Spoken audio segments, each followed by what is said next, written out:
Kemudian Pak, tanggapan Bapak itu Aceh yang tsunami begitu dahsyat 20 tahun yang lalu.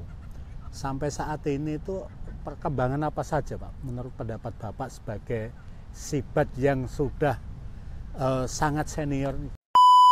Bagaimana Pak tentang regulasi atau aturan, kemudian hal lainnya yang mengalami perkembangan yang sangat signifikan itu apa?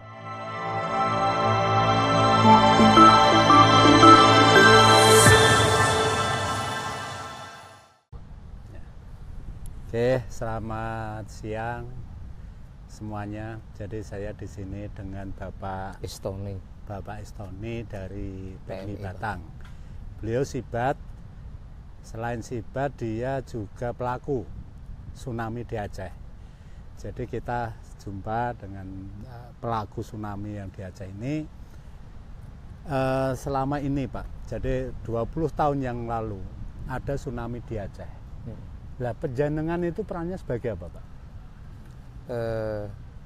Pada saat kejadian itu kan kita memang ada di Batang, tetapi Pak setelah kejadian itu baru saya melakukan sebuah action Pak melalui PMI dengan sibatnya yang sudah kita bentuk, yaitu dengan menggalakkan pembibitan mangrove ya, yang kita pelopori dari desa juga, karena kita punya kepala desa saat itu terlibat dalam sibat Pak.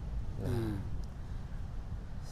akhirnya sibat itu berkembang menjadi satu kegiatan yang sangat penting di masyarakat kami, sampai kami berinisiasi membuat sekolah mangrove, karena kita sadar bahwa kita berada di garis tepi pantai, tapi pantai utara ya. Meskipun pantai utara, kami tetap waspada sesuatu yang tidak terduga-duga. Ya, pengalaman tsunami Aceh ya Pak ya. Iya, sedahsyat itu ya, ini jaga-jaga lah Pak. Iya, jaga-jaga. Nah, dengan kami mendirikan Mangrove Education Center namanya Mang EJ itu, saya berharap kesadaran masyarakat itu saya ciptakan dari paling kecil dulu, anak-anak. Nanti orang tuanya insya Allah mengikuti, karena ketika mereka belajar di lembaga kami, bapak ibunya itu kadang nganter ngikuti ya. Nah, apa yang saya berikan materi kepada mereka itu penyadaran, iya pasti, kemudian pengenalan, pengenalan terhadap fungsi-fungsi mangrove. Kemudian dia juga praktek bagaimana membibit, praktek bagaimana dia menanam yang tepat, seperti itu di lokasi-lokasi yang telah kita tentukan. Tentunya pantai Pak, karena jaga-jaga. Oh iya. Lah ini Pak, kaitannya dengan mangrove. Ini kan tidak jauh beda dengan pantai-pantai lainnya, entah itu pantai selatan maupun pantai utara. Tadi Bapak pengen menumbuhkan kesadaran pada masyarakat kaitannya dengan kepedulian alam dengan menanam mangrove dan sebagainya.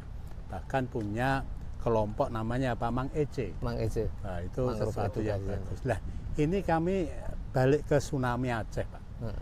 Tsunami Aceh itu Bapak menjadi pelaku di sana atau bagaimana ini? Saat itu saya tidak berangkat, terus terang. Tidak berangkat.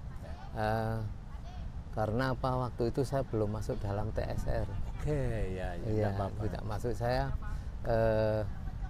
ngurusi yang di internal, internal daerah saya saja. Dengan melihat kondisi Aceh di televisi, di apa kayak gitu ya, jangan sampai nanti di wilayah kita seperti itu Aceh. Lah, kemudian Pak, tanggapan Bapak itu Aceh yang tsunami begitu dahsyat 20 tahun yang lalu.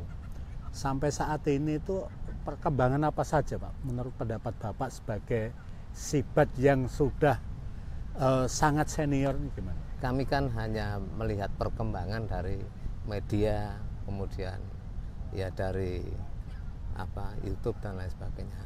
Aceh sudah semakin membangun dirinya secara kejiwaan mereka, artinya sudah mulai sadar bahwa yang namanya tsunami yang pernah dialami itu bisa terjadi kapanpun, dan mereka sudah mulai, ya sudah lama mulai menanam, gemar menanam, malah tidak merusak.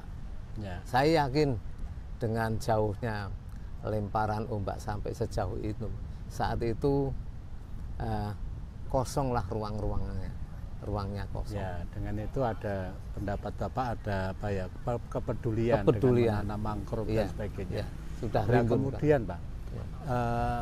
Pendapat Bapak itu dengan 20 tahun ini bagaimana masyarakat Aceh itu sudah lebih siap ketika ada bencana tsunami lagi, ya mudah-mudahan tidak ya, atau bagaimana, tetap atau sudah semakin siap, atau persentase kesiapsiagaannya saya percaya PMI Aceh juga sangat sangat peduli dan sangat waspada terhadap itu. Pasti di PMI Aceh berkembanglah anak-anak kandung PMI, yaitu sifat-sifat itu. Ya, jadi ini memang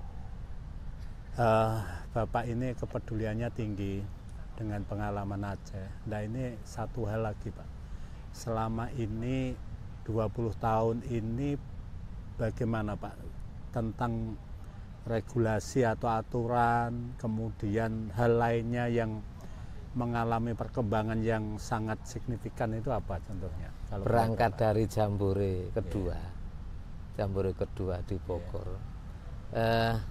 kesempatan regulasi itu kan diambil di sana, sehingga PMI itu menjabat angin segar.